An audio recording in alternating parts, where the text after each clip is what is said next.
Halo semuanya, apa kabar?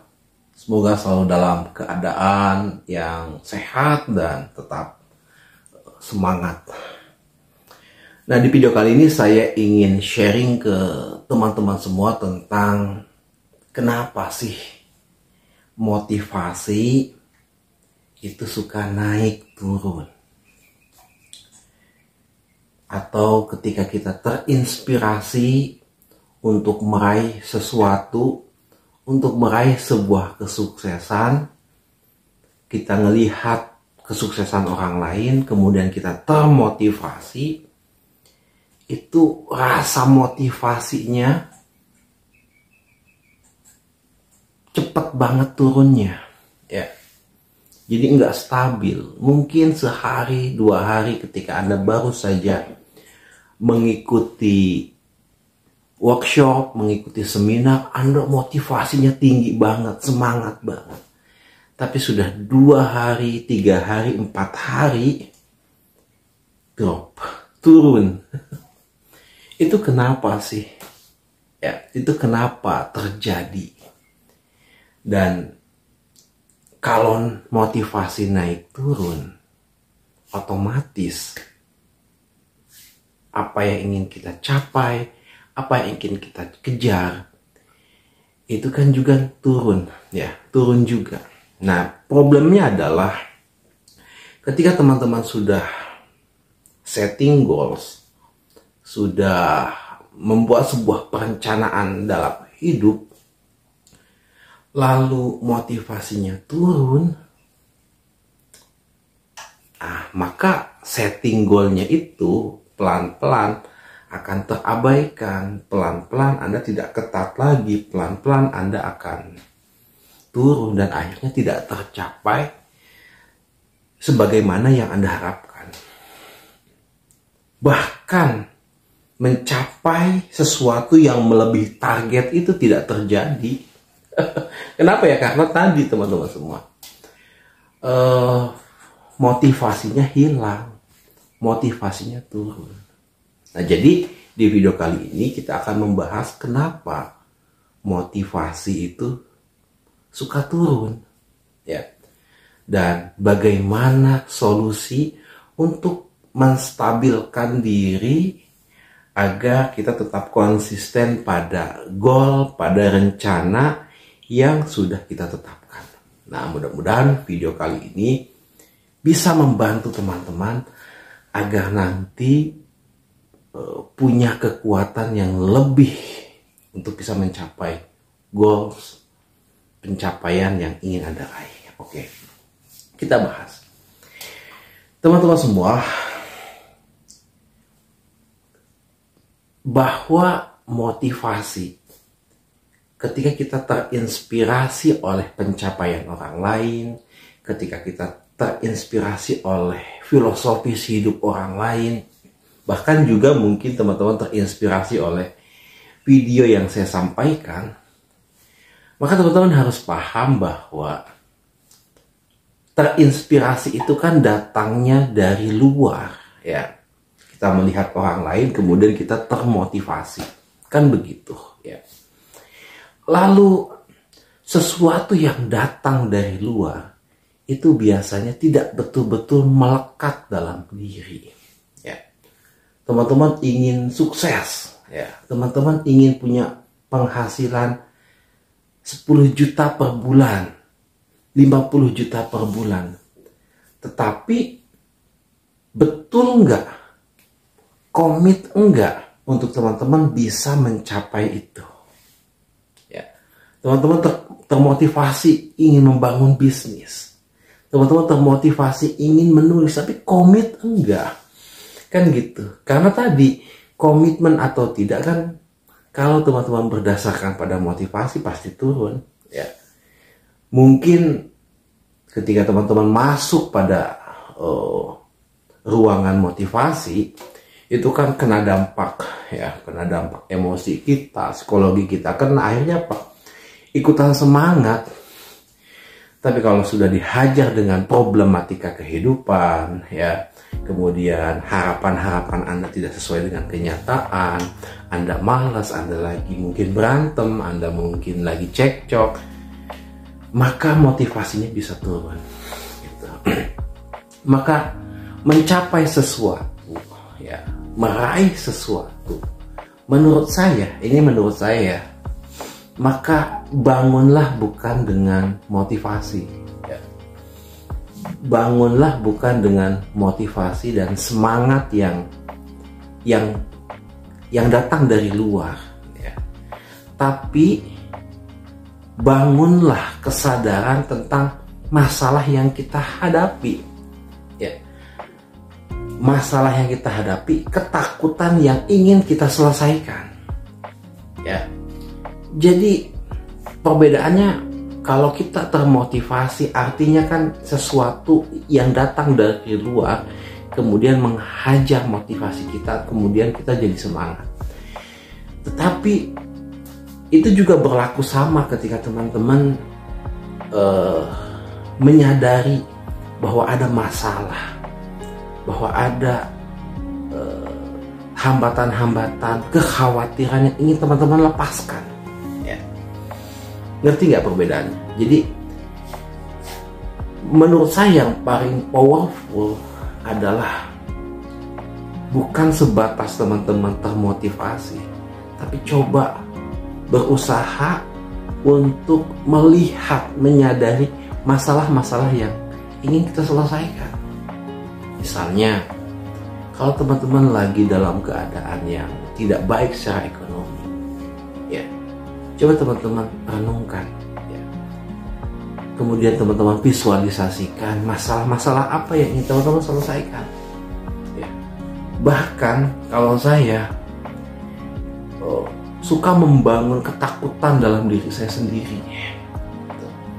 Misalnya, kalau hari ini, kalau bulan ini saya tidak mendapatkan penghasilan sekian, maka nanti saya tidak bisa membayar uang sekolah anak saya, tidak bisa membayar asuransi saya, tidak bisa membayar banyak hal. Bahkan kalau ada saudara, orang tua yang kena masalah, ya, sakit, saya tidak bisa membayar, dan itu membuat saya khawatir.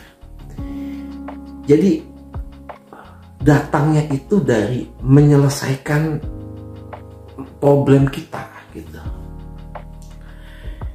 Misalnya, ketika teman-teman, kan sekarang ini lagi rame ya tentang resesi 2023. Nah, itu juga bisa jadi momentum untuk teman-teman membangun kekhawatiran dalam diri, membangun ketakutan dalam diri, agar apa? Agar teman-teman terlecut untuk bisa mendapatkan sesuatu yang bisa mempersiapkan di kemudian hari ketika resesi itu datang, ketika masalah besar itu datang, ya. Satu hal yang simpel aja. Teman-teman punya target, ya. Ingin punya penghasilan 50 juta per bulan. Ya. Oke, teman-teman sudah punya motivasi. Tapi apakah teman-teman akan begitu bergairah ingin meraihnya? Belum tentu, ya. Bisa saja hari ini mencatat setting goal, tapi besok bangun pagi semangatnya bisa aja tidak seperti ketika kita menulis, ya. Tapi kalau misalnya kita, katakanlah misalnya orang tua kita, ya, kena kanker, kena penyakit yang serius, ya, harus dibawa ke rumah sakit, teman-teman harus punya uang 50 juta untuk membayar rumah sakit. Kira-kira apa yang akan teman-teman lakukan? Pasti kan segenap upaya kita, segenap emosi kita, pikiran kita tumpahkan gimana caranya untuk mendapatkan uang itu, ya. Tapi kalau hanya sebatas setting goal aja, kadang-kadang kita kurang gregetnya. Nah, itu sesuatu yang kalau kita pelihara, teman-teman semua, itu akan mendatangkan kekuatan yang luar biasa, ya. Jadi coba hadirkan ketakutan-ketakutan dalam diri yang membuat kita akhirnya mau segera mencapainya gitu, mau segera menghasilkan. Ya contoh ya yang paling simpel adalah teman-teman misalnya lari aja 1 kilometer ya, lomba lari ya, teman-teman akan lari sekencangnya. Tapi bayangkan kalau teman-teman dikejar anjing, kira-kira larinya itu kayak gimana? Pasti saya bisa prediksikan teman-teman akan lari lebih kencang daripada teman-teman lari dalam kondisi normal gitu ya. Kan banyak ada orang yang kalau dikejar-kejar anjing itu bisa loncat 5 meter 3 meter ya kan, artinya melampaui apa yang bisa kita pikirkan secara logis ya. Itulah kekuatan dari sebuah ketakutan, kekhawatiran yang kalau kita jaga ya sebagai bahan bakar, itu kekuatannya akan lebih kuat gitu. Ya, sama teman-teman ketika kita punya motivasi, semangat kerja kerja gitu-gitu aja. Tapi kalau ditekan ya, kalau kita ditekan, kita diocehin sama bos gitu, kita ditegur dengan keras oleh atasan kita takut dan akhirnya kita cepat mengerjakannya ya. Jadi menurut saya, kalau kita ingin selalu semangat ya, maka bangunlah ketakutan dalam diri gitu. Dan ketakutan itu bagi saya bukan positif atau negatif ya. Itu tergantung bagaimana kita menggunakan kekuatan takut itu untuk kita bisa mencapai sesuatu yang lebih besar gitu. Karena sebetulnya DNA kita sendiri teman-teman semua itu kan dirancang atas dasar ketakutan demi ketakutan. Kenapa? Karena kalau kita melihat zaman dulu ya, zaman purba, setiap manusia itu kan selalu dilingkupi oleh ancaman-ancaman hewan buas, ancaman kelaparan dan lain sebagainya. Sehingga dengan ancaman ketakutan itu dia berpikir mencari cara untuk menyelamatkan dirinya dan keluarganya, dan akhirnya dia bisa bertahan kayak gitu ya. Kalau teman-teman nih punya masalah besar dan harus segera diselesaikan, fokus banget mencari jalan keluar, itu akan ketemu jalannya ya. Dimana ada kemauan kan di situ pasti ada jalan. Dan saya percaya teman-teman, dan itu saya sering banget ketika saya ditekan, ketika saya harus menyelesaikan sebuah tugas saya dan itu ditekan, takut, saya juga punya kekhawatiran, ternyata bisa berhasil gitu loh mencapai itu. Meskipun ya tadi kita ngos-ngosan, kita capek ya kan? Tapi dengan cara itu membuat saya ternyata bisa melampaui apa yang secara normal bisa saya kerjakan gitu. Jadi penting juga kita untuk membangun kekhawatiran ya.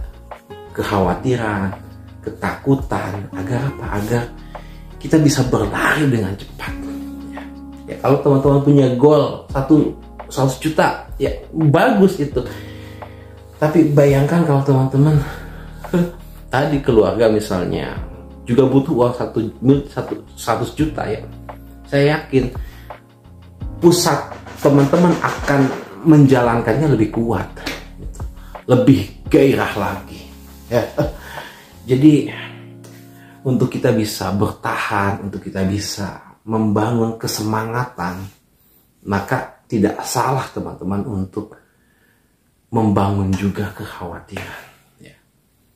Karena bangsa-bangsa besar ya, kenapa dia bisa mencapai sesuatu yang luar biasa, itu karena dia punya lawan, punya musuh yang membuat dia harus selalu mempersiapkan diri, selalu waspada, selalu mencari cara untuk bisa menyelamatkan diri ya.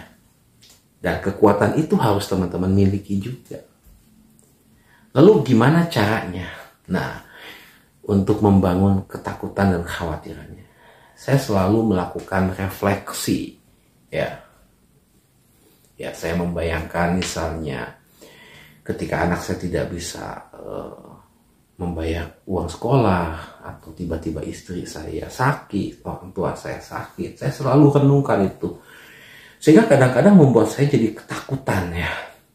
Dan dari ketakutan itu membuat saya, oke, saya nggak boleh lagi leha-leha, saya nggak boleh lagi nyantai-nyantai, saya harus mengerjakan, harus mencapai target gitu.